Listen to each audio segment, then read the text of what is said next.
Arc Raiders made a series of announcements today that is incredibly promising for not only the content future, but also the ecosystem surrounding the game at large. Embark announced two major updates today, one that deals with the matchmaking and pricing of in-game items, and a new major content update already happening tomorrow, just 2 weeks after the game's launch here. So today, we're diving into what you should know, what it means for you, and everything in between. So let me know your thoughts down below. Make sure to drop a like if you enjoy the video or find it at all insightful, and do me a huge favor, hit that subscribe button, stay up to date with all things Arc Raiders. We've got a lot upcoming still with this game that I'm excited to share, among plenty of other FPS content and titles here that I'd love to have in the community as we chase down 700,000 subscribers together. Finally, check out my friends over at Advanced GG for 10% off your order with code ESPRESSO to refuel for all your fall gaming sessions. But for now, let's get into it. So let's just start sequentially here. The first update of the day came down to duo matchmaking and a store update. Tweeting first, "We hear you Raiders, being consistently outgunned isn't great for morale and it's even worse for your loot. We're now prioritizing pairing duos with duos for a fairer fight topside." Where in the accompanying blog post, they'd mentioned they'd been silently testing this and enabled duo prioritized matchmaking actually starting a little bit earlier this week here, where the matchmaking will work like this. First, prioritizing solos and squads to play separately. After that, prioritizing duos to play with other duos and for trios to play with trios. So they mentioned this is not a 100% guaranteed system, and you may run into times where there are those sort of mismatches of duos versus trios, but there is prioritization in that matchmaking that you shouldn't see it as consistently as it was, say, the launch week of Arc Raiders, where duos were honestly at the disadvantage almost every single time you played there. So nice to see that for sure. I know that a lot of players don't have that full three, but they also don't want to play solos. So this is a great middle ground here and allowing for a more fair balance of play when it comes time to traverse topside. Now, the other thing they talked about with this update in particular was the cosmetic prices in the store. They said, "We've heard your feedback, we reviewed our prices and made adjustments to lower prices where applicable. Revised prices will go live tomorrow, Thursday the 13th at 10:30 CET. For any Raider who has already made a purchase on the old pricing, we'll compensate you for that difference. These Raider tokens will be refunded back into your account automatically in the coming weeks." So honestly, awesome to hear, truth be told. Like, there's not a whole ton right now, it seems like, in terms of cosmetics. In the shop, we're seeing 1, 2, 3 things maybe added on that rotation on the, I think, week rotation at the point. I honestly have not really looked at the shop even. I've been too knee deep in questing, trying to make some funny stories happen topside, that I really haven't paid attention to that kind of stuff. But it's awesome to see that those prices that many considered were, okay, maybe it's a little too steep here, that without hesitation, Embark was like, okay, yeah, we'll drop those. Like, no worries at all. And then compensating players for those refunds on the differential if you bought something already. I feel like a lot of studios, a lot of different publishers out there really would try and find a way around that topic of discussion, but instead, Embark took it head on and said, all right, we're gonna do good by this. So that, another welcome update. They did mention the future of Raider decks here, where they mentioned, at the moment, we only have one free Raider deck available to all players, but in the future, you'll see both free and premium Raider decks. So some that you do have to opt into and actually pay for. However, they made clear that gameplay items are only going to be in the free Raider decks now and upcoming, and that there will be in the future no pay-to-win items in the premium Raider decks. The focus for those premium decks are based solely on cosmetic and convenience, but nothing that inherently makes your experience better than somebody else's that may have been grinding the game out. So again, very nice to hear in that sense. I know a lot of the times, especially when it comes to extraction shooters, that's a big topic of discussion because there is, of course, that emphasis on loot value. If somebody can take a shortcut to get to that higher tier loot, that tips the scales of any engagement you may have topside. So it's nice to see that is not going to be a thing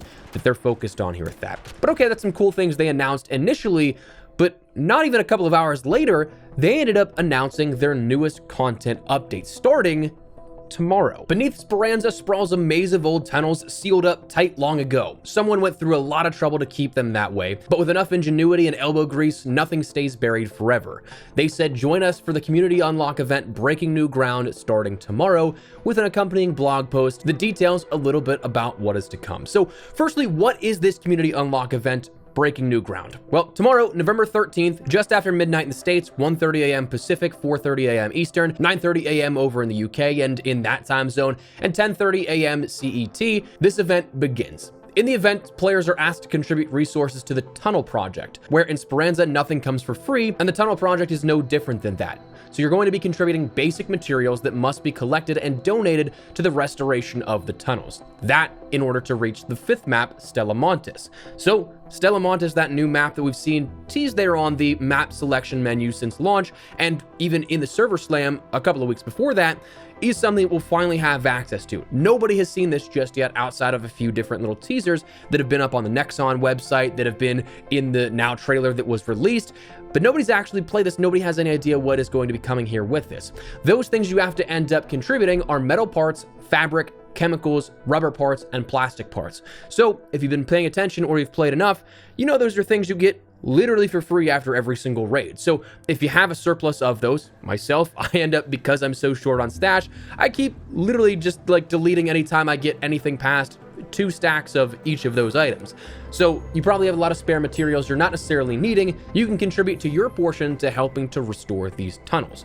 Any player that has at least 5 rounds can participate in this community event. So it's something that if you're brand new, literally will just take you like half hour to 45 minutes, maybe an hour or so, depending if you just go in, get out, and kind of farm those runs. But anybody who's played at launch since then, you've probably had 5 rounds under your belt. But that said, once you can contribute to this, it says your efforts will not go unrewarded. Donations in the Breaking New Ground event will earn merits, which are a new type of currency for events that will fuel the next phase of progression.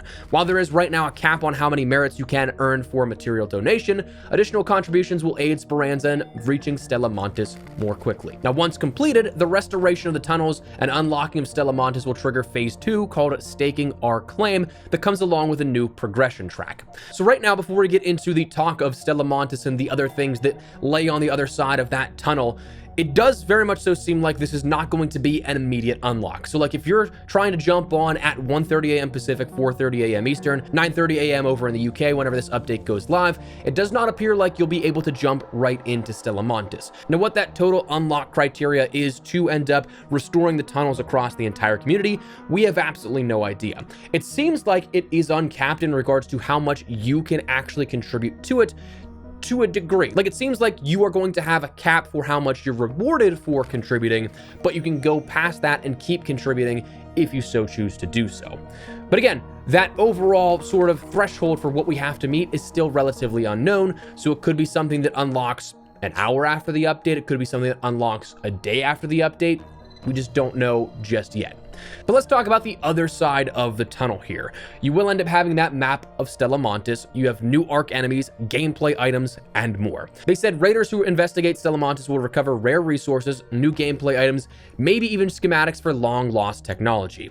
The Northline update also introduces 2 new arc enemies, each bringing distinct challenges to those who are brave enough to venture topside. The Matriarch is an imposing arc machine that makes the Queen look friendly and can be found during a specific map condition. The Shredder will first appear in Stella Montis, challenging raiders to stay sharp in close quarters encounters.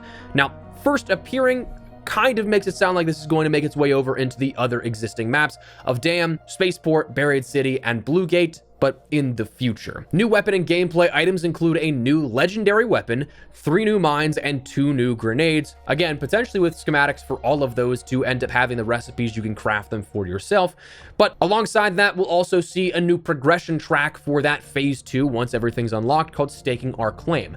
This progression track comes along with personal rewards and challenges and will run for a limited time until December. Now, what comes along with that specifically, they've yet to detail, but we will have some more stuff that adds a little more depth to be more than just, hey, here's a new map, check it out.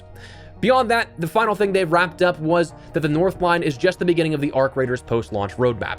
The next update, Cold Snap, arrives this December, which introduces the Flickering Flames event, a new Snowfall map condition, and the awaited Expedition Project Raider reset, along with even more. So right now, we have quite the optimistic look here for Arc Raiders and what we see in the immediate and upcoming future. I mean, new content just 2 weeks after the game's launch, overall adjustments fundamentally to how cosmetics work with their pricing, matchmaking adjustments to make it fair no matter what level you're going in at, solo, duo, or as a full squad of 3. I think that Embark with Arc Raiders are full steam ahead and seem to be making every right move here. So I love what we have here out of these updates, and I'm very much so looking forward to what tomorrow and beyond brings. But that said, that's where we're going to wrap it up. Leave your thoughts down below. Are you guys looking forward to anything in particular out of these updates that we learned about today? Anything in particular you're hoping to jump into? How long do you think it'll take for us to unlock Stella Montis? Let me know your thoughts. But if you guys enjoyed the video, do me a favor, drop a like on it. And of course, if you are new to the channel, make sure you subscribe so you don't miss a single thing running all things Arc Raiders and even more FPS content. I would love to have you in the community. For now though, thanks so much for watching. Mine has been Espresso. I'll see you later. Take care and peace.